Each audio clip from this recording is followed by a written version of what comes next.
filters here. This is no filter. This makes me look a little brighter. This one, I'm not sure. Let's see what else we got over here. Sketch. Oh, that's kind of gnarly. Haunt. Silver screen. Silver screen's kind of nice. Sepia. Nah, not real big on sepia. Documentary. Like makes me look a little bit yellow. Glamour. Glamour's kind of nice. Dream.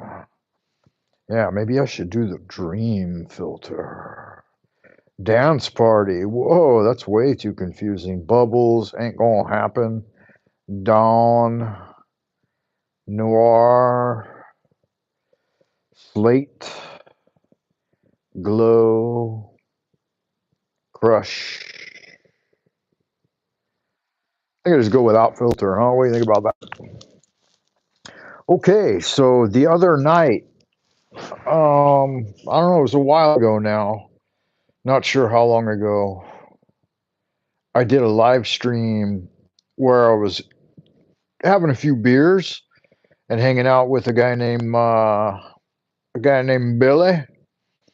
And when I left the stream, I just left it going. I left him in there. I made him moderator so he could show some videos and stuff. He ended up getting me a strike on my channel, which is kind of a bummer. I didn't know if I was even going to be able to live stream anymore or not for a couple of weeks.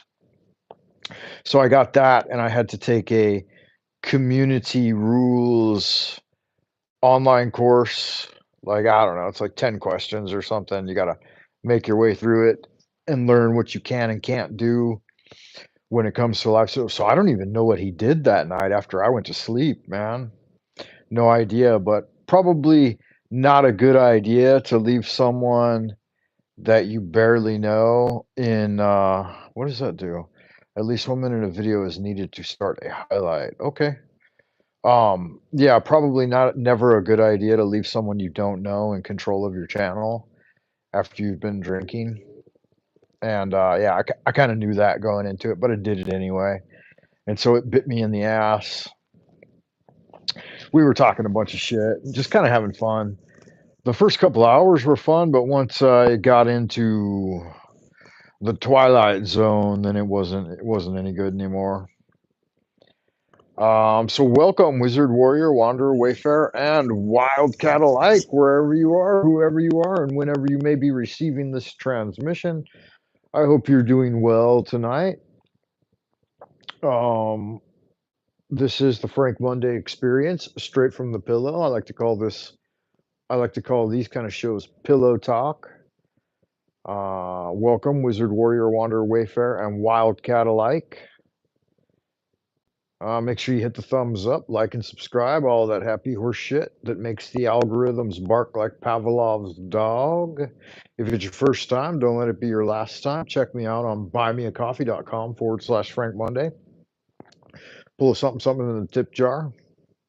I like to begin with a short prayer to get us focused on the Lord. Holy art thou, Lord of the universe, the vast and the mighty one, creator of heaven and earth, maker of all things visible and invisible, master of both the light and the darkness, he who was, is, and shall be. We adore thee and we invoke thee. Send us one of your divine spiritual agents, our holy guardian angel, to protect and guide us through the innumerable snares of the earthly sphere, and that cleansing wind to disperse all negativity and endless human opinion. Teach us those things which we must know for the completion of the great work and the glory of thine ineffable name, Adonai. So it is commanded and confirmed. So mote it be. Amen.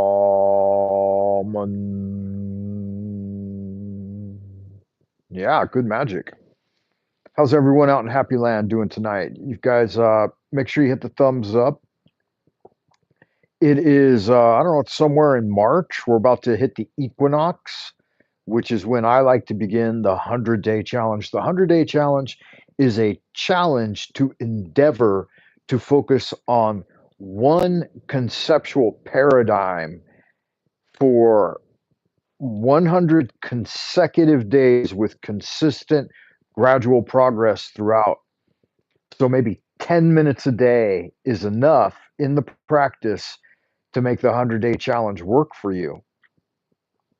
Special K's in the house. Good magic. Frank Monday. Good to see you, Special K. Good looking out. Appreciate you. Hope you're doing well. So this 100-day challenge is going to be on the focus of psionics,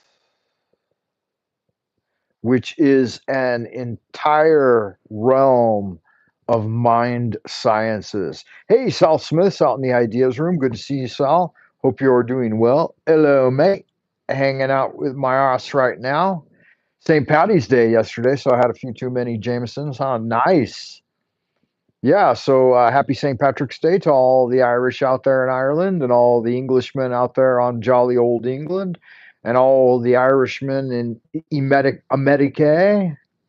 That's a good one. I started my St. Patrick's Day celebration about a week early, and so I've been as dry as a bone since that last live stream where I was hanging out with that guy online and we were throwing back beers.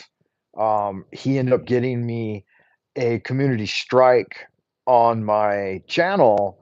And so I thought I was going to be shut down for a while, but I took the course. YouTube offers a course to help remove the community strike, but it won't be until like June something, June 15th, when I'll finally clear past the community strike. So I got to be on my best behavior for the next 3 months. Chris out in Happy Land says, "Don't forget the Scotties." Yeah, happy St. Patrick's Day to all my Scottish peoples out there in Scotty land. I hope you're doing well. So, a new 100-day challenge. Today's the 18th in China. China. And I like to start the 100-day challenge on the equinox.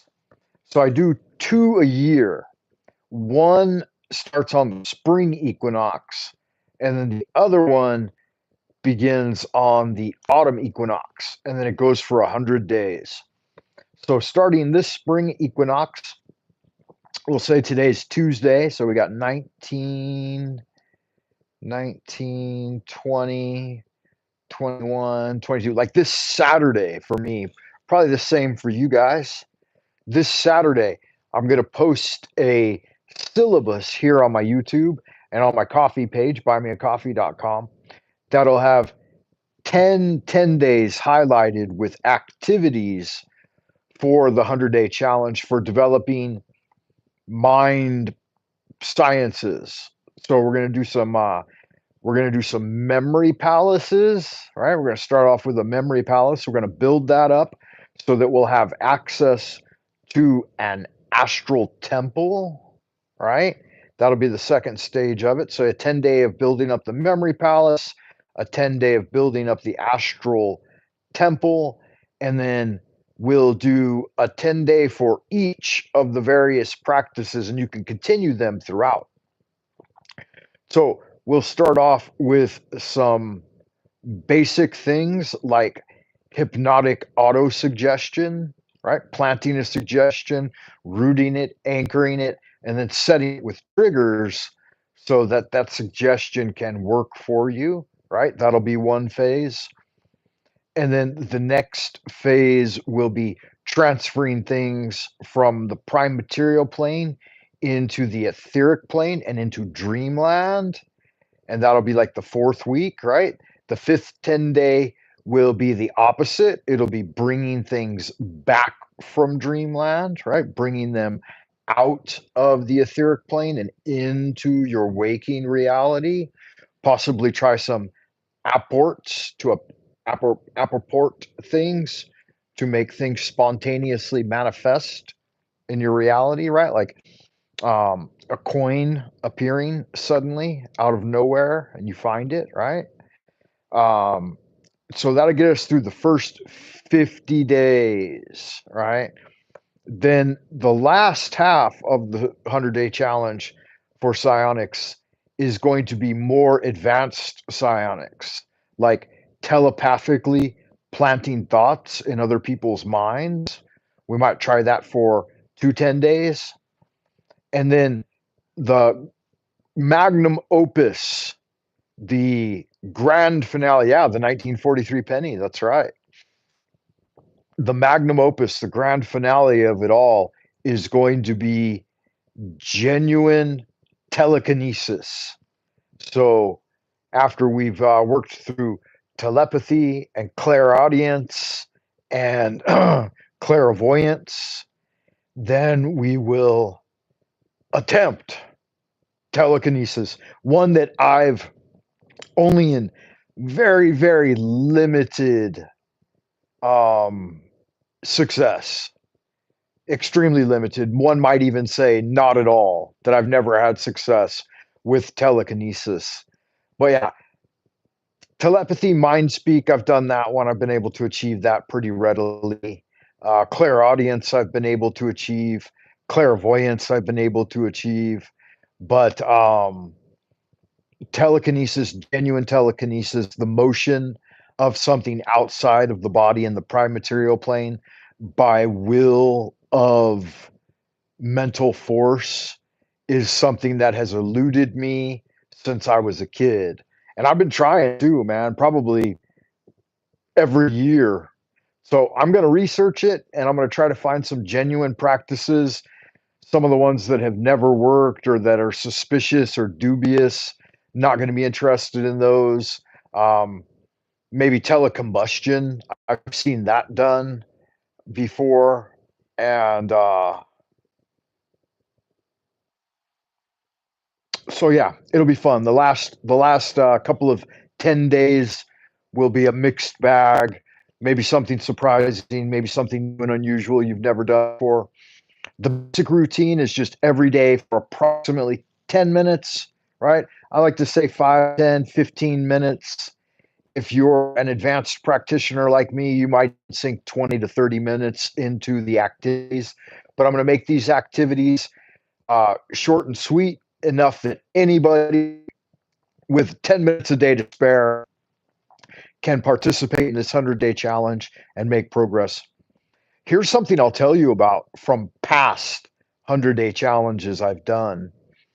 I like to do them as a collaborative project, so I've had people work on them with me in the past. Frater Thomas Sund used to work with me.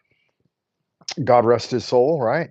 He passed away 1 year ago on the 26th of March. So it's almost been an entire year since he wandered off beyond the veil. But yeah, so don't don't participate if you are not ready for an awakening. Because I've noticed that on every 100-day challenge that I've ever done, something magical happens, some sort of big dynamic magical change. It typically happens like around the 30-day mark, sometimes the 50-day mark. Yeah, thank you for that special K. Not to worry. Yes, and thank you, Frater Smith.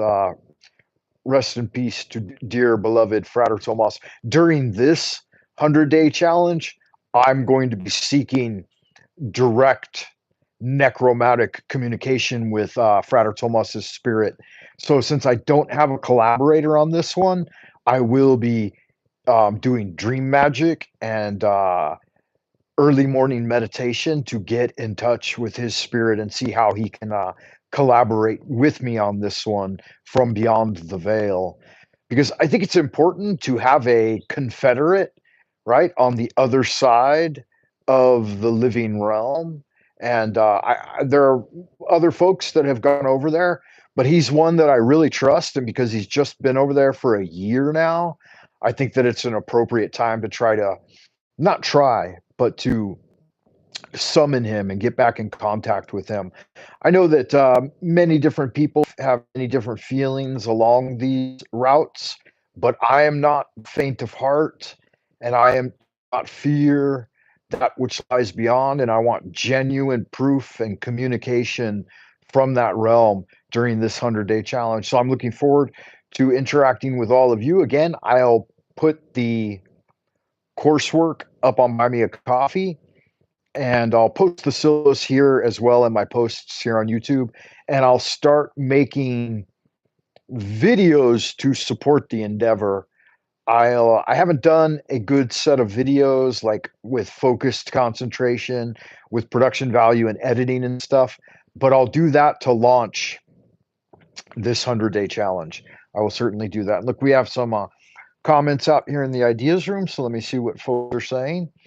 Yeah, I look forward to all of you participating if you can. Special K, Frater Sal, um, Frater Chris, Soro K, right? Soro Special K. She says, I've seen a picture on your wall and it looked up the rosemary chair, a colorful cross.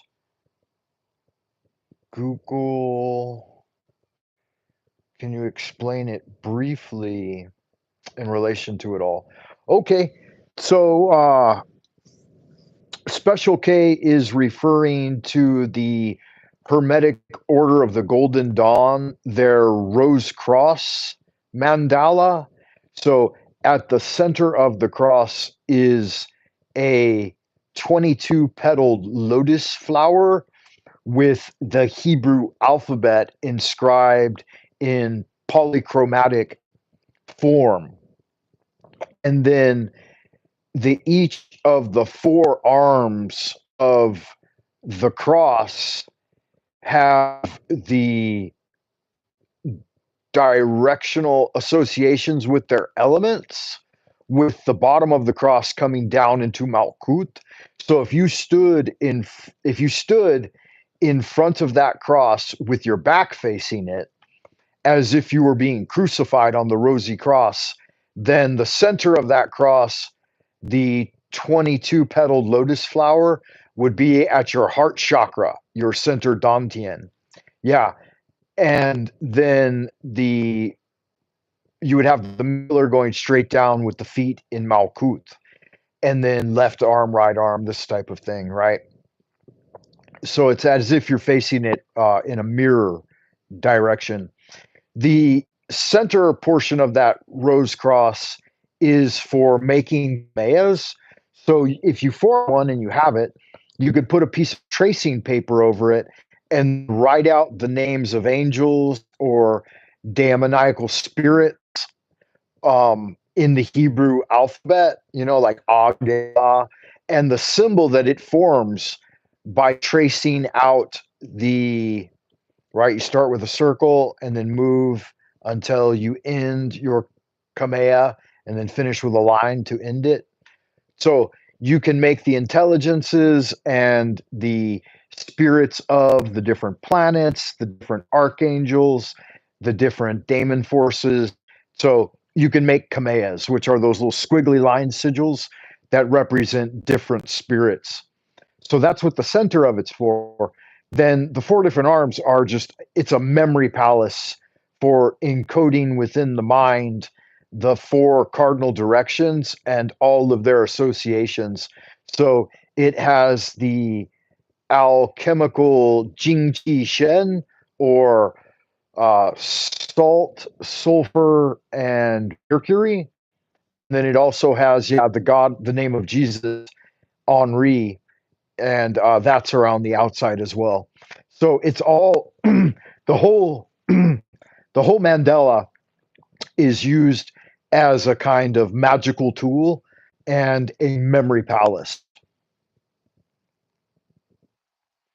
Yeah, you can just look up Hebrew alphabet on the internet, and then you'll get a nice little chart for your Hebrew alphabet. I noticed that you said you had taken some screenshots from some of my stuff, and yeah, I got to be careful of that. Some of that inner teaching, I don't necessarily want people looking too closely at, but yeah, just simple stuff like the Hebrew alphabet and stuff. My videos are filled with all of my doodles and my manuscript work, so no big deal. Yeah, much gratitude. Thank you for tuning in, Special K. Good to see you again.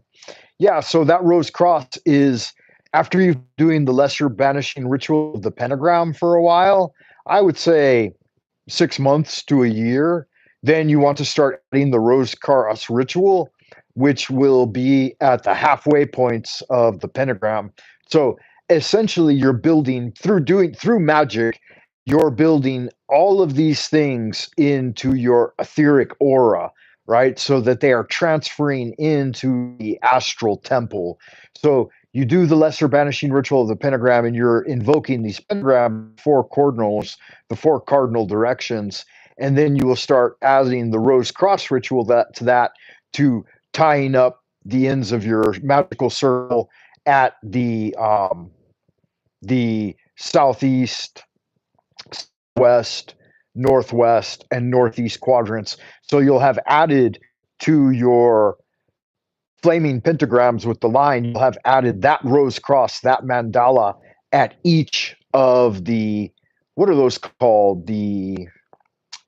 So you have the cardinal directions, and then what, like the semi-cardinal directions? I forget. No. Um, yeah, no worries. Yeah. Skibby Baba's in the house. Skibby Baba, good to see you again, man. Welcome to the chat. I hope you're doing well. Please hit the thumbs up, like, and subscribe. All of that happy horse shit. Don't spam the group. I can see you, Skitty Baba, editor. You don't have to spam the chat. Does he need a timeout? So, look, he might need a timeout. Let's see. Oh, channel activity, add as moderator. I can't give him a timeout. I can remove him. And I can, what does that say? Channel activity. What does that do? Skitty Baba says, sup, sup, sup. Yeah, that's too many sups, Skitty Baba.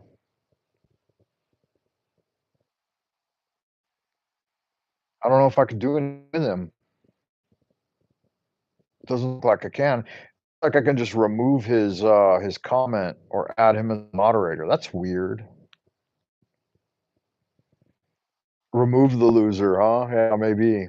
Yeah, well, it looks like he stopped. He just said sup how many times? One, two, three, four, five. He said sup 5 times.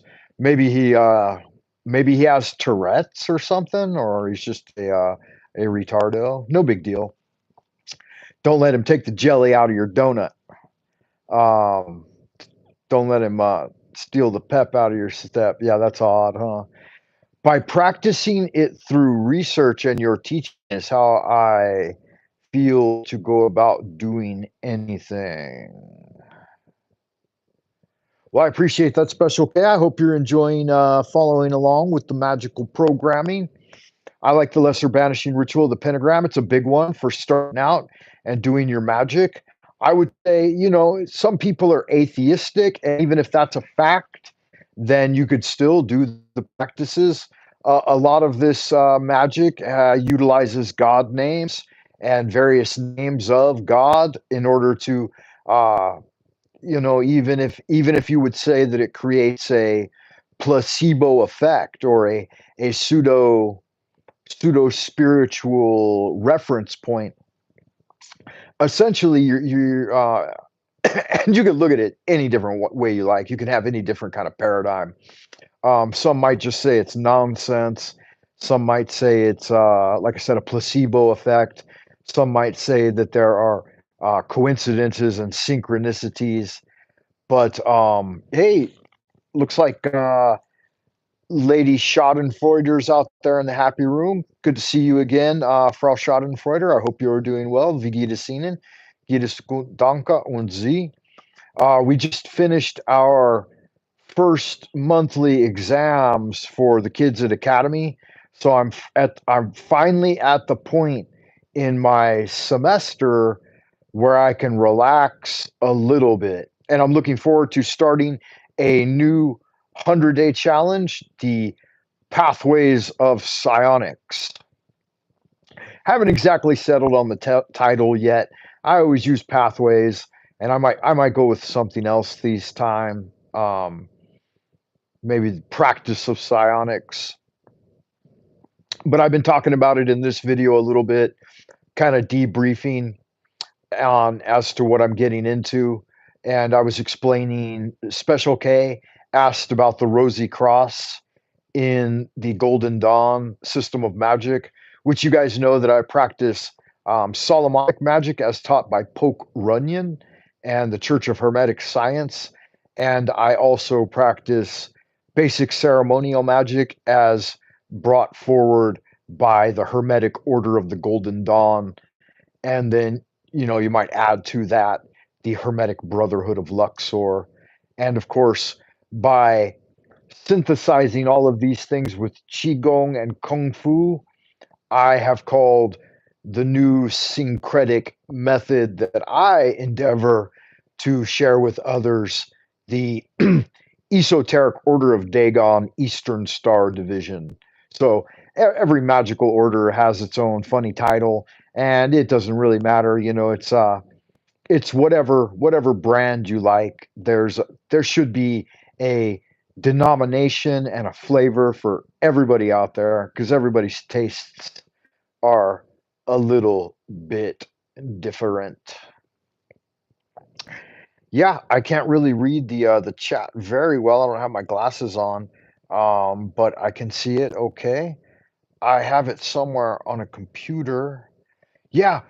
So recently, one of the things I've been engaging in, and I think this is useful for psionics, and you might not be an artist, but doing basic sketch art of your ideas and then combining that, like making an infographic plate for different things that you endeavor to do. I think that's a useful way to help in building your memory palaces. Um, there's a guy I work with, and he's a bird watcher, and he brings like a pair of binoculars. He's got a big pair of binoculars that he uses at work, and he goes out for. We've got a big wild, like a park, but it's almost like a piece of wild land just beside our school. And so I like to go out there and walk around and do qigong and stuff, kung fu, when the weather permits. Like recently, guys, our pollution levels have been over 300 here in Beijing, and I thought I was seriously going to die, man. I thought I was going into cardiac arrest. Like the air here was just totally unbreathable. But luckily, last few days it's cleared up, and even though it like just cleared up recently, I'm still kind of suffering from that heavy pollution, man. You guys know that Beijing, China, we've got some of the heaviest air pollution in the world. But I try to use my magic to drive it away. When I first got here, man, I used to do a comic book series of a Taoist who would fight the demons of air pollution, and I would draw pain after pain, like of comic books of this Taoist sage with his little sword, and he would be fighting back noxious, odious um, clouds of deadly pollution. Yeah, so I should show you guys some of that old art sometime. Maybe I'll do an expose on it because some of it was actually pretty good. Like yeah, some of it was pretty good. I would draw these clouds filled with skulls, like these death clouds. So I do it. Here's the scene. I'd set like a city scene. I'd do all the buildings and stuff and use like a city scene as a backdrop, and it would be being penetrated with like clouds of skulls that had regular citizens swinging around on nooses. And so that was the basic enemy of the Taoist sage. And so he'd be like, cruising down the street, nice sunny day, and then by pain, it would build up, and suddenly his environment would be, all the oxygen would be sucked out, and it'd be filled with these deadly clouds of miasmic, odious pollution. And he'd be getting whipped. They'd be whipping corpses of regular citizens with their masks on. And he'd have to slice them free and reanimate them. And yeah, I did some fun ones, man. I did that for years. I probably drew on that series for like a decade. It was good fun though. Oops. Let me see here. It looks like I got a lover out there in Happy Land that's showing me some love. Mm, yeah, it was good fun. Special case says mind over matter, um, art major. Oh, you're an art major? Wow, that's really cool. Communication minor. My mom said it would be a starving artist if I didn't at least have some compact classes. Now look at does HTML code for ya. Yeah, learn to code, right? Wasn't that the big thing? You'll mod for me? Okay. You'd probably be able to keep up better with it than me. There you go. Can manage a block words and change chat mode in live and also has capabilities of standard moderators.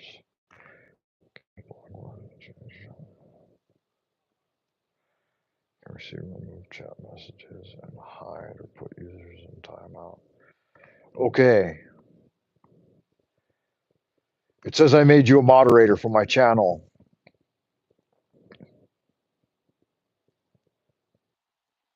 I do believe, Frau Schadenfreude, you do have mod capacity now. Um, it should show you with a wrench or something, right? I can't even see that, man. It's all way too small for me. Just tell you who to whack. Yeah, just keep an eye out for them. If they start talking shit, running their mouth, just whack them. Um,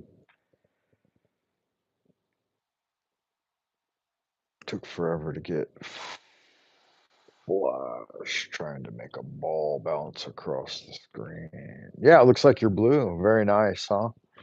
Um, yeah, I don't know. I tried to study a little coding. I learned HTML and JavaScript and Python and C++, plus plus all when I was in high school. I studied those a bunch, like my senior year in high school, and then for a couple of years after high school. But computers were so slow, and it took so much time to program back then. Um, I built some of the first. I had a web page, man, that I built. Well, I don't know, was on MySpace or GeoCities or something. I can't remember. But then I went from that, and I built my own. Like I got my own. I still remember the name of it. I don't think it's active now, though. Obviously, if you don't continue to pay for those things. But I had my own URL that I bought and I built everything up from scratch. And I remember anytime I saw new and improved like websites that looked cool. This was like this must have been the early 90s. So we're talking like 92, 93, 94, 95. I think I gave up in like by 95 because I was going to college to study literature. Just started as an English major, but then I ultimately ended up majoring in lit. Um, but yeah, I would go to other websites and look at their what is that, whatever that's called, the source page, and then copy and paste their code and steal their code and learn to work with it. And I was able to do all that stuff, yeah, back in the mid '90s. But then I gave up, man. I knew I had a suspicion that learning all of that and investing all of that time in that, like learning to code, one day would totally be replaced by automated systems. I knew that it would not be a worthwhile endeavor to continue down that path. Um, I mean, what could you really do? I guess you could build and maintain websites back then, but I knew that ultimately, and here it is, and it's only now, like, what is this? 30 years later, that the tech has finally caught up to the point where you can use some rudimentary, machine learning to do all of that. I honestly think, though, I think that those tools were probably available to developers not long after that, probably like the end of the 90s and the early 2000s. I think that all of what we're calling um, what we're calling AI now, I think all those tools were probably available 20 years ago. Because I remember even 20 years ago, they had really good, even in the mid 90s, they had Dragon Rider, which was a Chinese software that could do speech to text pretty damn good. And when I first got to China, the speech to text functions on even rudimentary phones was better than it is now. And so I know that what we've got now, like this technology, they're not giving us the fully fleshed out tech that's really out there. They're just giving us little slivers of it, whatever they think is is useful to us. But yeah, the technology is way beyond what we're able to have access to. Wow, it looks like my moderator had to get active and start whacking someone. I don't even know what happened there. I am God is hidden. He's on a timeout. Yeah, time his ass out. What did he do? I guess I could go and check. How funny. Was he just spamming the group? Oh, okay, yeah, he was spamming. Later. Whack the troll. Nice. Good looking out. You're earning your wrench already. How funny, huh? Special case says, yeah, that's awesome. Exactly. Copy and paste. Yeah, you could copy and paste it in frames, but you had to know enough about like the different scripts like Java, HTML, Python, C++. You had to know enough to be able to do it without fucking everything up. So I learned enough about that. Yeah, a domain, a URL, right? A domain. I should have kept it, man. I should have kept working on it. I mean, it would still probably look very 90s. And it seems like you had to like keep paying for it at some point or something. Maybe I was paying a couple of bucks a month for it or something, and that's why I stopped doing it because I just got tired of paying for it. I don't remember. It was fun though. Like I had an email like sign up thing. You could sign up for email, and it would send you out an automated email response. Then I had an email list, and this was even like before like Mailchimp or whatever. Like I forget which things we were managing it on. And then I got involved with the guys that were in Movie Masters. I don't know if you remember Movie Masters or not, but this was like mid 90s. And they were up to some shady stuff, you know, like um, downloads and stuff that I didn't think were entirely good. And I think that's why I kind of backed out because I knew that some of these guys were doing some kind of under the table stuff, some shady stuff, and I didn't want to be involved in it. I didn't want like the FBI to come looking for me or something because they were trading all of the latest movies and stuff like that. Yeah, dial up. No, we had like in I think by like 90, maybe 96, 97, we had a dedicated T1 line at our apartment. So we had fiber optics and we had a terabyte line, whatever they called a T1 line. Is that what they call it? Like a dedicated terabyte server. Like we could so our ups and downs was like the top of the line for that time period. I don't even know what any of the fucking technology's called today. I think it's all probably pretty much fiber optic at this point. We didn't get fiber optics here in China. I mean, this was back in the US. I didn't come to China till 2000. But we didn't get fiber optics here in our apartment here in China until like, I don't know, maybe 10 years ago. Up until then, we still had like coaxial cable. Our internet was coming over coaxial cable. Yeah, it was huge. And there were like we were all living in one apartment going to college together, and there was me, that guy, and that guy. There were four of us living there, and two of them were IT experts, and one of them worked for Cox Cable, and so he knew everything. And our internet was free. We didn't even have to pay for it because he was an employee at Cox Cable. He just set it all up. But yeah, those were the days, huh? Got a new subscriber, Rob Bricks in the house. Rob Bricks, what's up? Hope you're doing all right out in Happy Land. Good to see you, man. Eddie is King is in the ideas room. Good to see you, man. Hope you're doing well. Um, looks like you got the boot. Must have been talking shit. Uh, 90s are in, aren't they? Yeah, the 90s were fucking dynamite, man. I was in high school and I graduated from high school in 92. And so that's when I was in college. The 90s were my college years. These motherfuckers must be fucking around and finding out, huh? Crazy shit. It's all spam, huh? It's because we're doing the live stream in the vertical format. I don't know what it is, man, but when you live stream in vertical format, like this live stream will probably get 500 views which is just fucking crazy. I never get no 500 views on my any of my videos. So for some reason, what is FAFO? FAFO. FAFO. Yeah, so for some reason the vertical tick-tock format really gets the fucking numbers. I don't know what's up with that. So there's probably already been 200 people in and out. Oh, fuck around and find out. That's right. And we've only got 4 thumbs, man. So if you guys are tuning in, make sure you hit the thumbs. If it's your first time, don't let it be your last time. Check back often. I haven't been live streaming as much as I normally do in the past because I've been kind of tired and the pollution level has been really high, and I've been super busy at work.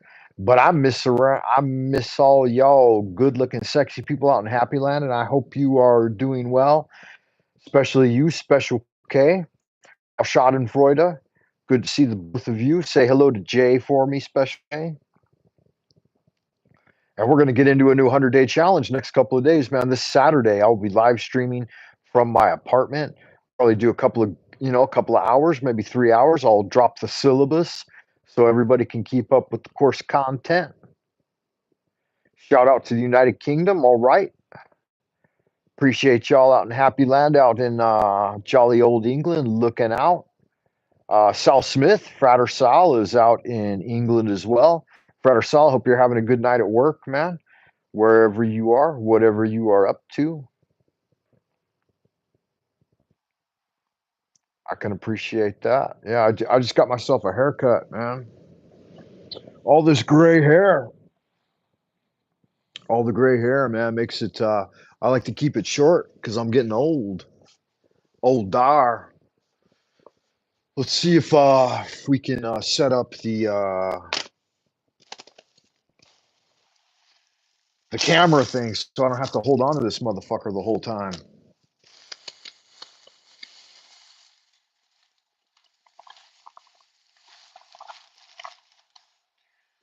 I've been holding on to this camera. It's starting to make my arm fall asleep. But we will check it out. We'll see if this bad boy works. Not sure if it will or not.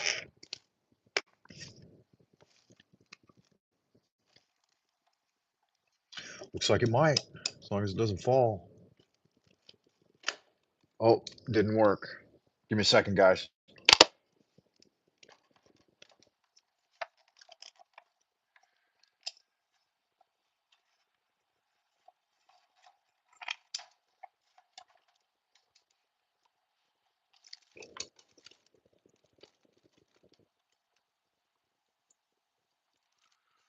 All right, all right, all right. See if that's going to work. Is that going to work? Looks like it might. And we'll need to get ourselves a pair of reading glasses. Boop, boop, boop, boop. There we go. Plug it in. Coffee, fix it up. Jay says it's good to hear your voice. I appreciate that, Jay. Thank you for that, man. That's kind of you. Yes, indeed. Let me see where are the reading glasses at. Where did I put them? That way I can interact with y'all a little bit better out there in Happy Land. There you are there. There's my reading glasses. You know, while I'm at it, I think I'm going to grab myself a banana. How about that? Y'all good looking sexy people like bananas? Okay, I've got them. Okay, welcome back, everyone. Hit the like buttons. Like and subscribe. Nobulent says, your name is Frank Monday, but it's motherfucking Tuesday. Yeah, I don't know what to do on Tuesdays, man. Well, am I supposed to change my name just because the day of the week changes? I got a banana. Bonana, straight looking like a monkey with a banana. I wonder if this banana is any good. It looks pretty good.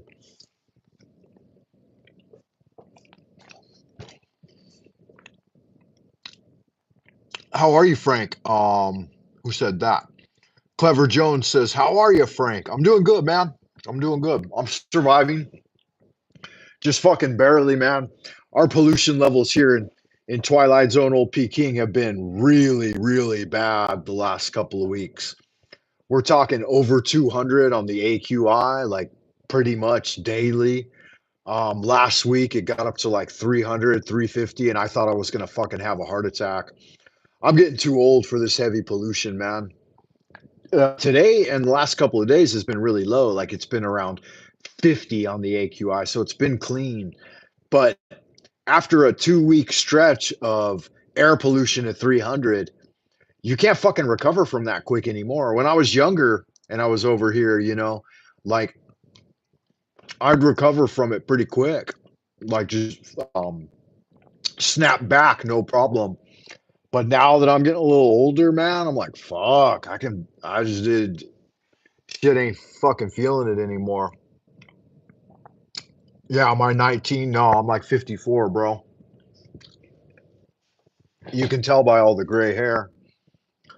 Um, yeah, it's been gnarly, really super fucking gnarly. If he didn't come on Monday, he must come in on Tuesday.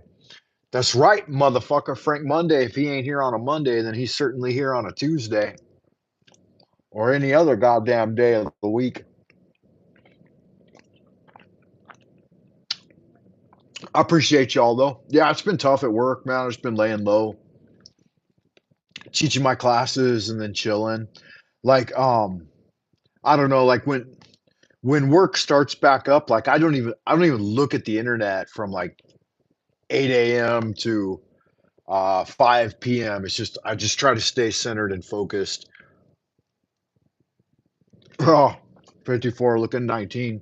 I wish, man. No, I'm certainly starting to show my age. It's funny too. Someone the other day said they said it just kind of fucking all hits you at once, right? Like one day you got spring in your step and jelly in your donut, and then you hit, either your late 40s or your mid 50s, and you kind of age all at once. I saw Jet Li. He's one of my favorite kung fu fighters in television. And when he hit 55, like all his hair went gray and he looked like an old man overnight. And I was like, God damn, what happened to Jet Li? There's a special time in the lifeline that once you hit 50, uh,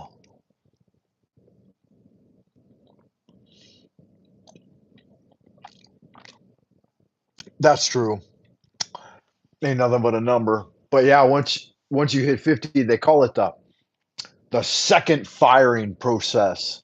And so the first one hits when you're in your adolescence and the fire of like the life force burns through the body. So when you become sexually active from a child to an adult, you become sexually active. That's called the first firing. And depending on how you handle it, like physically, you might have different changes in your physical condition, whether you be a man or a woman. Like men who really take the first firing process very hard will get an Adam's apple and start to grow a beard at a young age, which will indicate, according to Taoism, that this will actually shorten your longevity to some extent. And then the second firing process happens like from 48 to 56, something like that. And if all of your hair goes gray and you start to lose your teeth, then that's the second great firing. And if you survive that without too much trouble, like if some of your hair still maintains its color and all of your fucking teeth don't fall out of your head, then you'll be assured longevity. But then there's a third firing of the spirit, which I won't talk about, but I'm undergoing the second firing. And I don't know. I think I'll make it through. My hair's it hasn't gone white. Like I don't think it's hit me too hard, but it has hit me.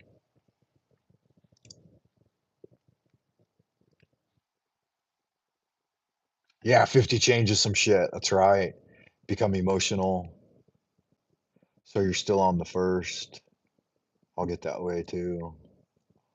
Um, oh yeah, I'm in the second firing of the Spirit, and then there'll be one more. Most people won't make it to their fourth, but it's supposed to be at the turn of each life season, like 20 to 30 years of spring, and then 20 to 30 years of summer, and then 20 to 30 years of autumn, and then another 20 to 30 years of winter years. So, meaning that most human beings should live between 80 and 120 years in length in the physical body. And depending on how you adapt to those seasonal changes will matter quite a bit. So yeah, I'm going from my summer of life into the winter of not winter, autumn. Jesus Christ, not winter yet, right? But yeah, I'm transitioning. That's okay though. I'm gonna take it slow. I'm in no hurry to transition. I might have another one of these bananas. I don't know. I think I will. I got some apples too. So yeah, I've been trying to eat more fruit and vegetables. Um, I went to see my doctor the other day because I had a bit of a head rush, and I told him, "Man, I fucking felt dizzy, almost passed out and shit, just climbing the stairs." And he said, he told me they did a blood check, and he said that my cholesterol was high. He said you should eat more fruits and veggies because I'm a big meat eater. You guys know that.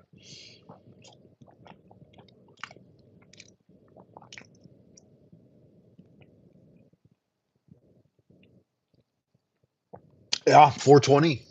Good. Easter's coming up. It's going to be 420, 421 this year. That's when we're going to be starting the 100-day challenge, Pathways of the Psionics. Uh, Lady Paranorma says fruit and veggies are good. I eat as clean as possible, less meat, more fruit and veggies. I think that's a good idea. And I think now that I'm getting a little older, I don't need as much animal protein at all, really. And I'm going to start cutting back on it quite a bit.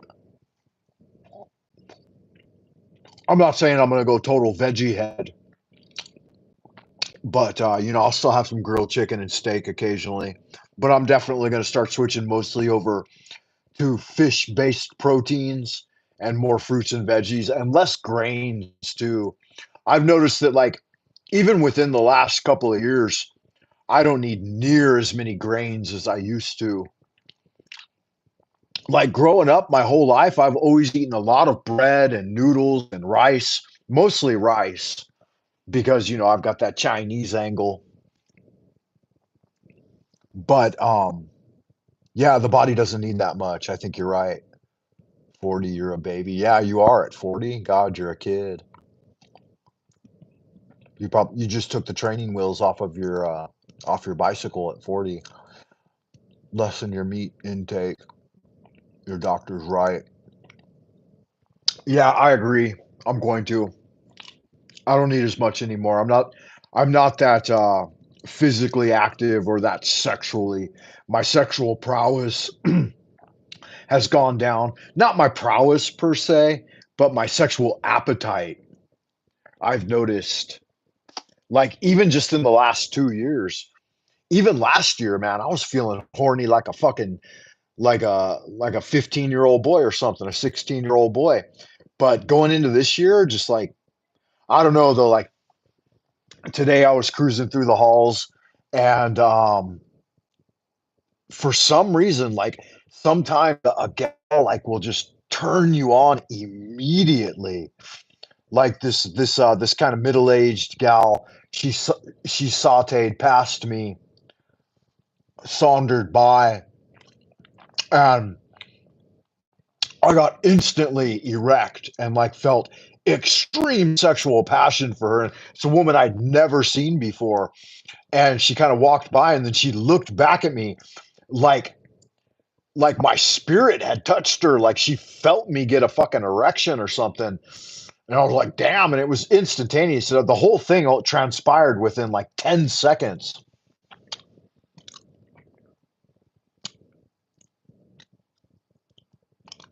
Yeah. And I was like, come on back for another fucking another portion of that guarantee. But it was interesting because for like the last more than a month, like the last 6 weeks, I've had my head up my ass, my work so much that I haven't even thought about it at all. And now that spring's here again and it's getting warm, like it was just amazing. I felt like a kid again. I was like, God damn, that was nice. And I knew immediately, I thought, man, if me and this broad hooked up real quick, we'd have some really dynamite sex. I knew it. Oh, and that's how Jay and I first met. We both taken at the time. Oh, come on, go look through. Good for you, Special K. That's the way it's supposed to go. Yeah, I do too. I like affection and being loving, getting my loving on. Okay, that's nice, lady Paranorma. Good to hear that. Yeah, so that was kind of fun. That was interesting after having been dormant like pretty much the entire winter. I was just taking it easy, like no sexual activity at all per se, and no real even like the spirit hasn't even been moved. And it's interesting too because these last couple of days, according to the Chinese lunar solar calendar, was the solar term for the arousal of insects. And so, just over the last couple of weeks, all of the insects have become active again. And so, I thought about that. I'm like, yeah, the worm turned. And, but I'm not going to be overt about it anymore. Now that I'm approaching the second half of my 100-year cycle, I'm just going to be chill. And what I was going to say is that the Taoists say that a man will become sexually aroused when the woman is already ready for sex.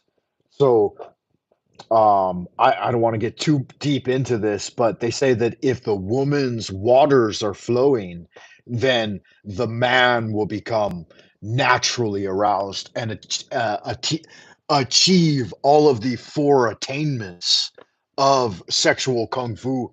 So they say that your blood has to be strong, your bones, your blood, your tendons, your muscle, and your spirit. When the bones are strong, then you'll get a certain attainment. And if the blood and marrow are strong, then you'll get another attainment. And then the muscles and tendons, when they're healthy, you'll have another attainment in sexual arousal. And then finally, the spirit, like the brain and the spirit, those have to be strong for the final level of attainment. And they say, according to the Taoist priests, for your sexual kung fu, that only if the man can achieve the four attainments should he commence with flowery battle. Wild, I never believed him on that. Get heavy flow, not too bad. How you doing, Jay? Says that. Let me see. There's a long one here. Special K says, I got off the train. You got on the train. Such a grateful to hat. I look back there. Starbucks.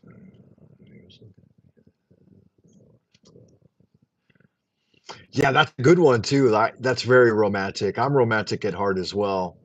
And then it's one of those situations where he keeps thinking about you till he sees you again, huh?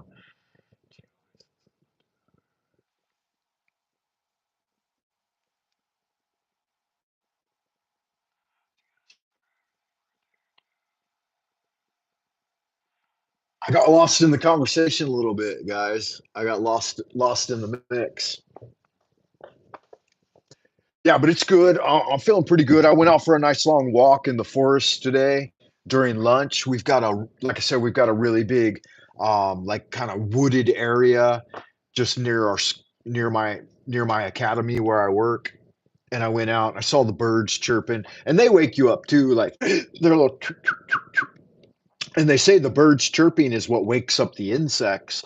And so the birds are up in the morning and they're chirping and chirping throughout the day and stimulating the insects. And the insects are, waking up, and the worm is turned, and the caterpillar wants to come out of its cocoon, and all of that good fun stuff. So it's the perfect time. to have a romantic what's the word? Rendezvous. Yeah, a little rendezvous in the boudoir should be lovely. Yeah, that would have been nice. That would have been nice, Lady Paranormal. We could uh we could enjoy the spring weather together. Beijing, yeah, Beijing is like I said, man, it's been fucking dirty for the last couple weeks and it's been oppressive a bit. But I'm not gonna let it kill my spirit. I'm gonna let old the guy who fights the pollution back out and start doing some drawing again. I've been doing a lot of drawing, taking time out to take a break and draw something. I like to draw. I do pencil art, and then I try to throw some colored pencil on it. I thought it would be nice to crack out the old watercolors. I haven't been using any real good paper lately, though. I've just been using like printer paper, which is kind of shitty. I think you should use decent paper. So I'm gonna break out some of my good paper and some decent watercolors and put those on the desk at work. I did get out some good pencils and I've been sharpening those up, keeping my pencils sharp, keeping the lead in my pencil. Yeah, morning wood. It's a lovely thing. It really is. Um, I'm a daily morning wood kind of guy.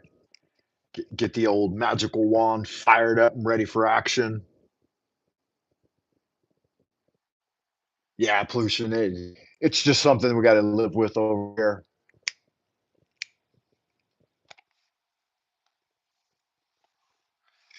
Thankfully, I can filter some of it out with a decent cigarette once in a while. I'm not much of an artist either. I've never put enough time in it to get great at it. And as a younger man, like I was always way too impatient. I grew up with like the comic book artists of Los Angeles County, and I would go down to the comic cons and stuff and watch those guys draw, and they'd use a Sharpie and do like a Batman scene or something, or Punisher, and they could whip out in under a minute. They could whip out an entire comic book scene, and so I always thought that like if you're going to master it and you have a high skill level, it shouldn't take you long to complete a stunning image. And those guys were so fast that I never really wanted to sit down and take the time that fine art takes. Like sketch art and painting and all of that, it takes quite a bit of time and patience and diligence. Whereas comic book art, man, those motherfuckers are fast. Pin art, pin on ink and being able to do it a little bit faster. That's always been something that interests me a little more. And you have to build up your repetitions, thousands and thousands of times of drawing the same thing over and over and over again. Like, let's see here. I drew about maybe 10 small images of a thrush. It's a small bird. So here, like even when I was done with the day and I was starting to do my monthly to finish off, I drew that little thrush up in the corner just because I wanted to keep the image alive in my mind. But I sat down and I spent about 20 minutes working on a sketch of a hermit thrush, a little bird that one of my colleagues said he saw out in the bushes.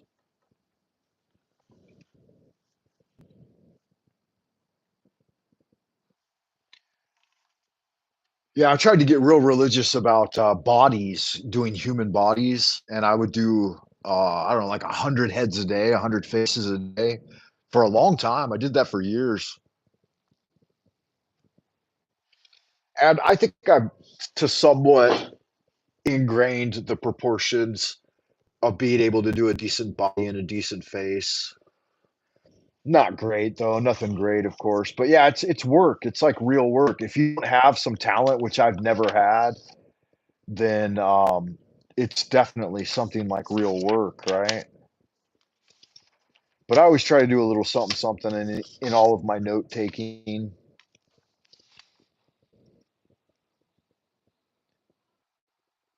Here's a student giving a presentation,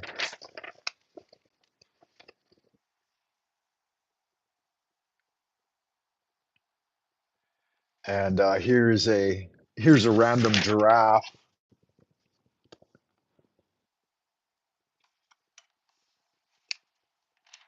There's some other shit in here. There's some other students I doodled down and some other shit. Yeah, anyway. But yeah, it's nice. It's nice to be drawing again. Yeah, it's tedious. It can be. Pop art. Jackson Pollock is my favorite. It's all about I'm all about the abstract. I'll have to look into him. I don't know that I've ever heard of that guy before. Roy Lichtenstein.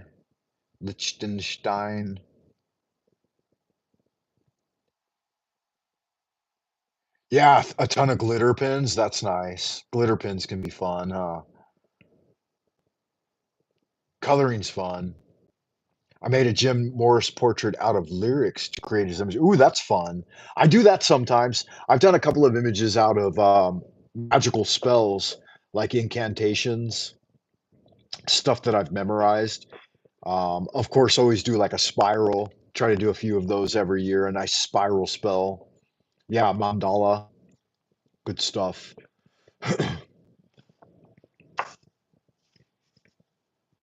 There was actually a dude in here, but I did a terrible job of him. He was giving a presentation. Make sure there's no proprietary commentary on here. Okay, I don't think there is, but I kind of caught the gist of him, but it's really bad. It's really bad. Uh, but I was looking at some Einstein quotes that day. That's why I said E equals MC squared. Yeah, that's really bad. But it kind of caught the spirit of the guy a little bit. Not anything miraculous. Hey, is Axis Rat Blood in the house?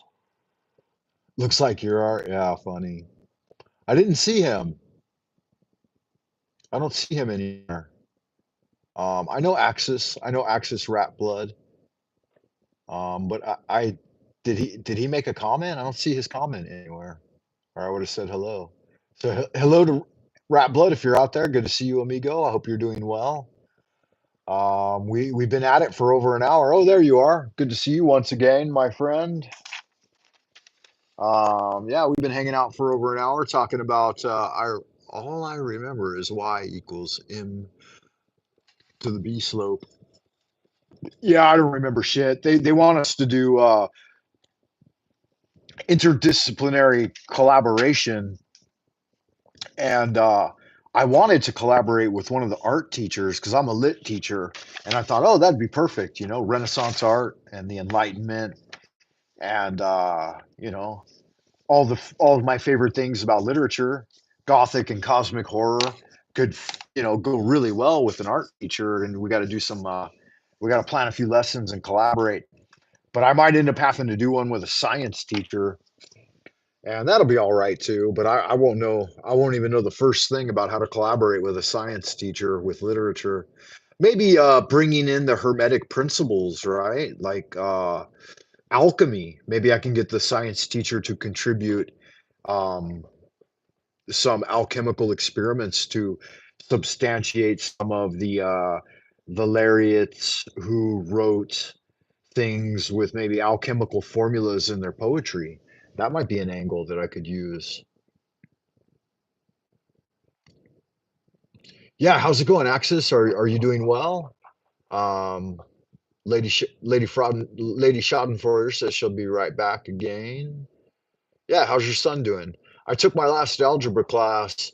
That was a pass or fail my 5th year of college, first semester, and then graduated.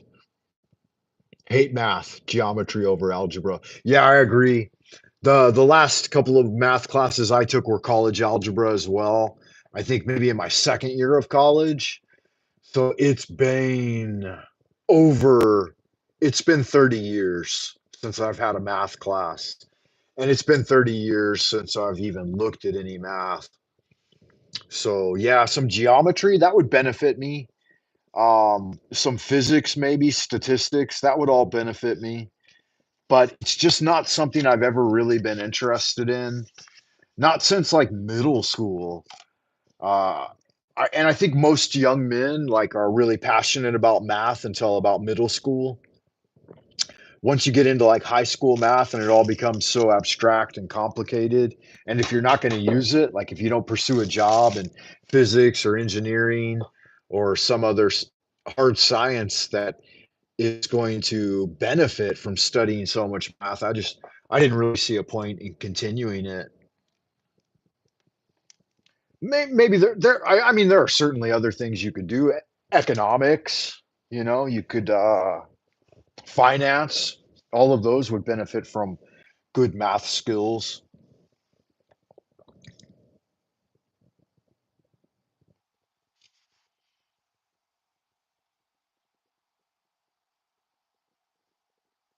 I just got Premium Alchemy Spiritual Store from a friend. It has a chakra chart with it. Yeah, that's pretty cool. Very cool. Yeah, I think alchemy would be the way to go. Again, yeah, I really wanted to get with one of the art teachers though. And in fact, I had talked to the art teacher I had my eye on. He's a Kiwi, a guy from New Zealand. And he always seemed like kind of a vagabond to me. So I knew he was a true artiste. Like he's always kind of loafing about and he never has a very serious air about his person. And even though, we're supposed to dress business casual, he's kind of always just like almost like a Johnny Depp kind of Captain Jack Sparrow type of individual. He doesn't have long hair, but he's got kind of messy hair and he's always got a bit of a beard, but it looks like he shaved probably a week ago, right? It's the kind of guy that looks like he probably did some what's the word? He probably did some grooming a couple of weeks ago, but he always looks like he's a couple of weeks off from his grooming. And I had talked to him. I was trying to feel him out, and I asked him about the interdisciplinary collaboration, if he had someone he was going to work with, and if he had done it before, and blah blah blah. And so I had seeded the ground, right? And then I was going to go back to him a couple of days later and pull about the interdisciplinary collaboration. And I was thinking, maybe this would be fun or that would be fun. And fuck, when I went and talked to him again, somebody else had already tapped him. He was already doing a collab with someone else, and I was hugely disappointed. So the next person I approach, I'm just gonna fucking launch right in. I'm not gonna try to ease my way in. Okay, yeah, get your cappuccino. That'll be fun.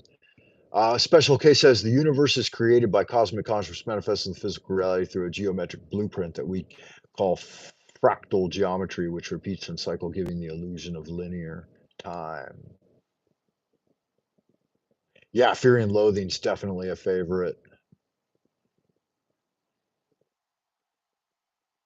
No whacking moles till I get a cappuccino.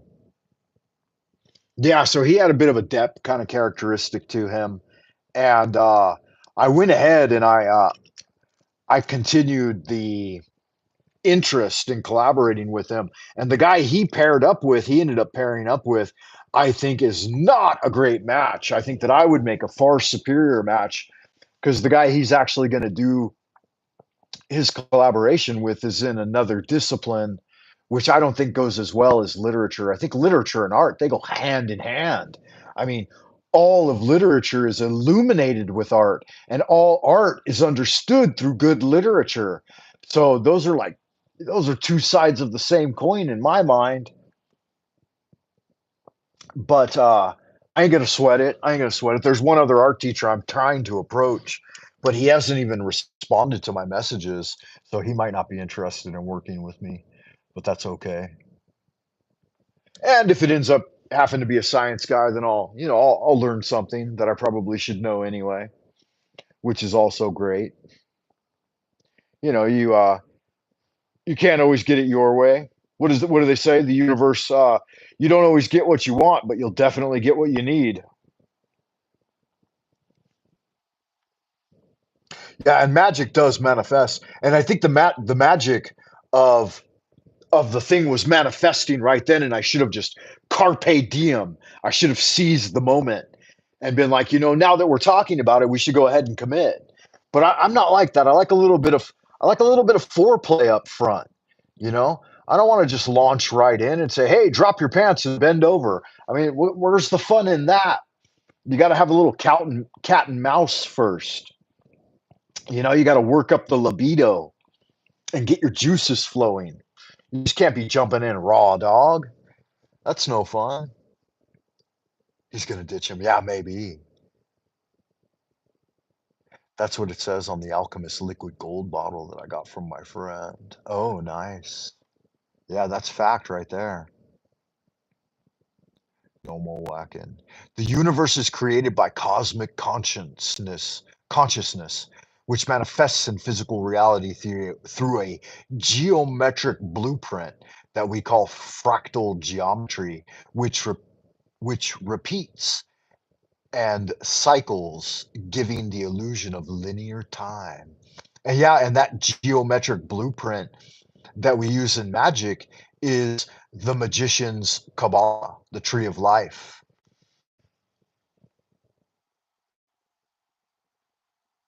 Frank, I'm curious, have you seen the meltdown at that one place that was mean to me? No, I have not. Mean to me. Petty Patty has arrived for a moment. No, I went by there a couple of times, but honestly, in the last month, I think twice.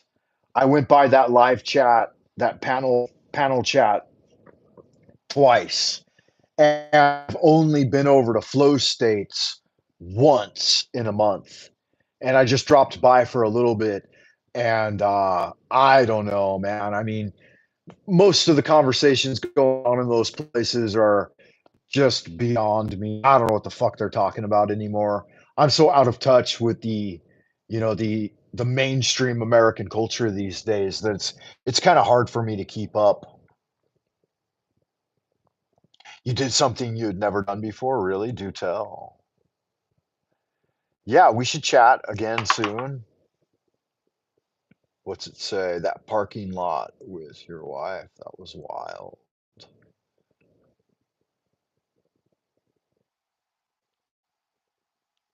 Yeah, I'm a little lost, guys. Foreplay. Yeah, foreplay is important. It's important. I don't want to just jump right in the sack right at the drop of a hat. Like I said, get the libido fired up a little bit, get the juices flowing. Um, I have been on Jack Talcott's a few times recently. I was checking him out. He did a little debate interview on breakfast tacos. That was kind of fun. But I tune in a little bit. See, the timing is what's essential for me. Like after I get up and I do my morning practice, I do some kung fu practice. You guys have seen me do some kung fu. I do a little breathing, little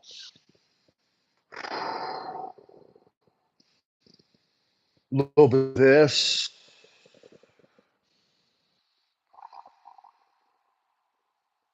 a little bit of that,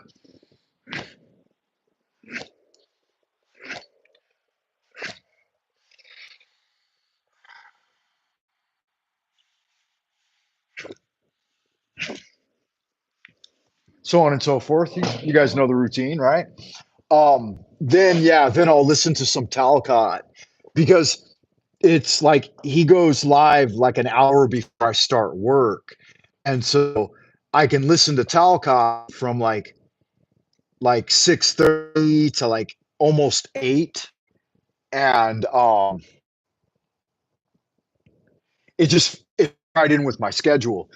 And he does a show, he does an hour, 2 hours Monday through Friday. I think he does every day pretty much. And so it kind of fits my schedule. Nice. I haven't been to panels in a long time. It's too much drama. It is a lot of fucking drama. Yeah, Jack seems all right. He's nice enough. He's doing his thing.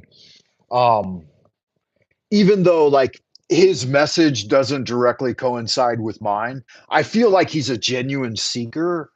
Um, and he's trying to synthesize and figure it all out. And he might not fucking have a show for much longer. He's about to get evicted from his house or whatever in a week. So he might find himself homeless on fucking streets in Seattle, which would kind of suck for him. I got some really bad skin irritation going on, man. Way too much. I have fans, I think, but I get bored and brain dead sometimes. I need new places to go. Yeah, that's what he's talking about, man. He's talking about getting evicted from his house. He's been sitting like a squatter, I think, for like 5 years or something.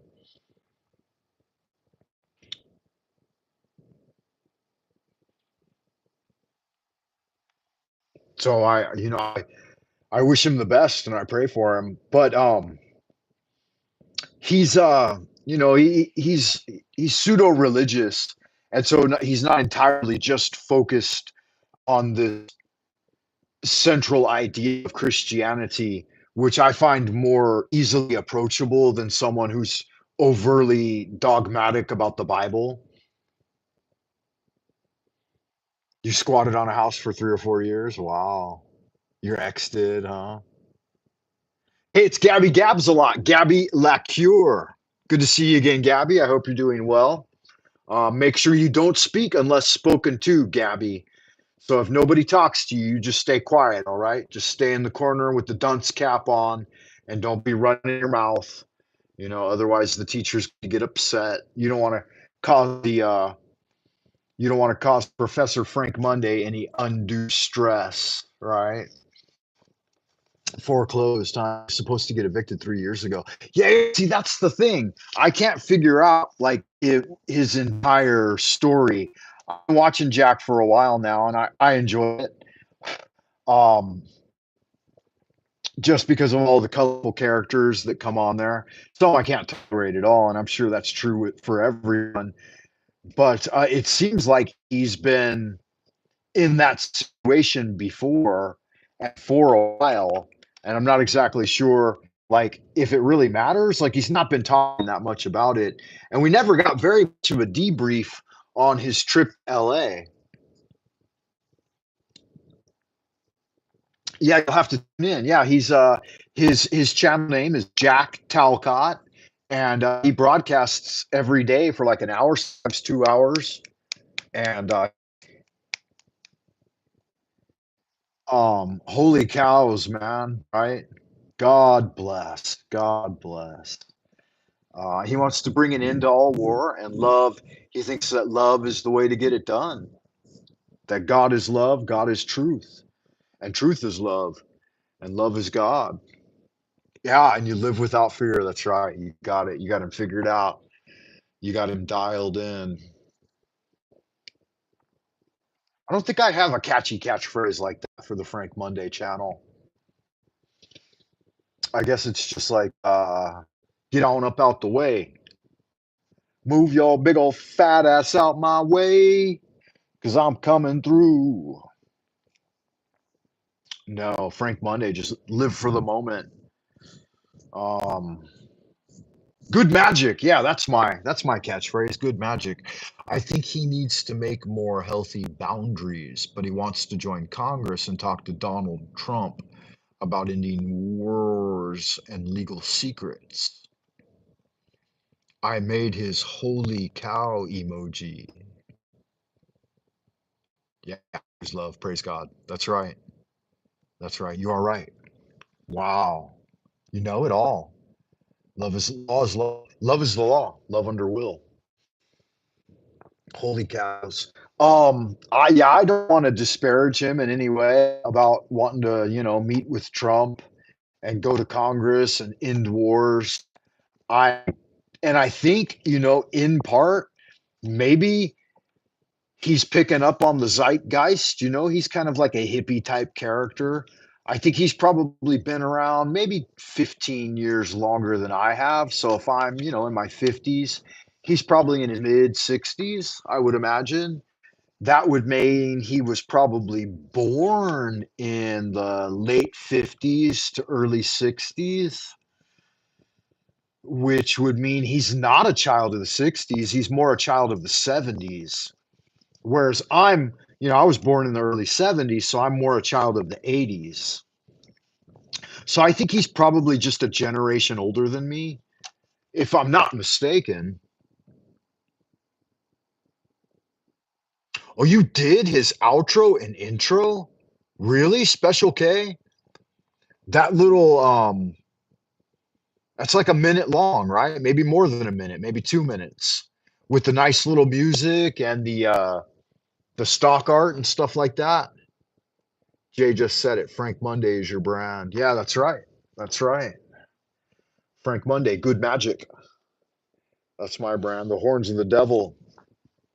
Um, that's really nice. Like I like tuning in to hear that it's got that nice little magical number on there, the theme music, the all the imagery you compiled. It's very professionally done. The dude abides. So you did his outro and intro, huh? You did good work on it. It's a catchy little deal.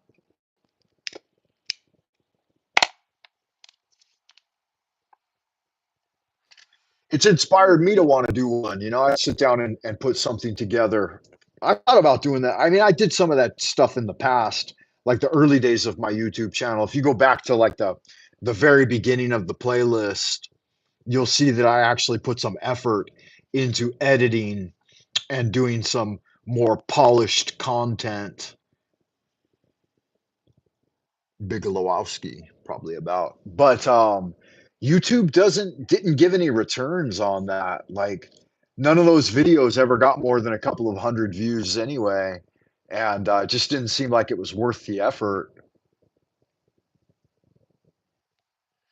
Like I did a little kind of silent type film noir called Dreamland, and I was going to start an entire Dreamland series. And I went out with my camera and my tripod and I shot from like morning till night. And then I took it back to the apartment. I spent like another 2 days color correcting and editing and putting in sound and voiceover. And I ended up spending like, I don't know, like a whole week on a 5 minute video. Didn't pick the music, okay. I actually only did the world that says chats with Jack, and I did the part of his outro, not the whole yoga guru part. Okay. Yeah, it's good work nonetheless, whatever you did. It's nice. Didn't pick the music. I'll check it out. Yes, use good magic. Jay hates the music. Oh, okay. I like it. I like it. I'm a kind of internet guru type individual myself, and I've always liked mellow music, but I like all kinds of music. I'd want something a little more jazzy for my own, you know. And I had a friend on here on YouTube that did a really nice like record of Lunar Light Entertainment. I was going to use that as part of it, and I like the FM radio catch tag, right? Because it's Frank Monday radio or Freemason radio, whatever you want. Freeman Fly, all the FMs that kind of coincide with that. Um, but I'd like to have, like some big lip black gal singing the blues, maybe, and roll in, with the old welcome back. wanderer, wayfarer, wildcat alike, wherever you are, whoever you are, and whenever you may be receiving this message. Welcome to the Frank Monday channel,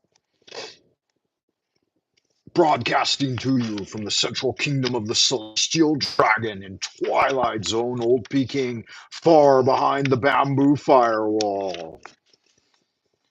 I watched it and read about your dreamland. Oh, really? Wow, that's interesting. I like gape horn music. Yeah, that would be nice. Canva's a great tool. Yeah, I've used it all a little bit for some stuff. I use kind of Canva in some of my work presentation stuff. It all takes work and effort, though, doesn't it? And maybe it's time that I put a little more energy into that because I haven't done it in a long time. Highlighted a bunch of your Dreamland essays. Loved it. Oh, wow, fascinating. Very good. Yeah, Dreamland's something that I didn't even know that when I started writing my Dreamland chronicles, which I've got a lot, none of it's really been published, and I've talked very little about it on YouTube. But yeah, from like the depths, from crossing the threshold to the depths of the fathomless cavern, up through the chamber of echoes and through the labyrinth of mirrors, out over the vast plain, up the ladder of ascension and out onto the ledge of revelation. There are many aspects of dreamland that became apparent to me through dream work and dream magic and dreaming. And I didn't know that H.P. Lovecraft did an entire series on dreamland and that he's actually the origin in literature of dreamland, that's his idea. And I didn't know that. And like I had a near death experience at the same age that Lovecraft died, and that's when I came across all of his work on dreamland. And I thought, oh my god, I almost joined him in dreamland, and that the work had started before I was even aware of it. And so that's why I got into learning his material. And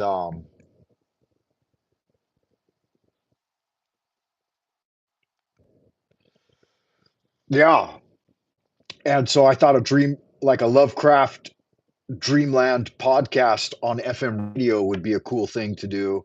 But again, it's just like there's everything.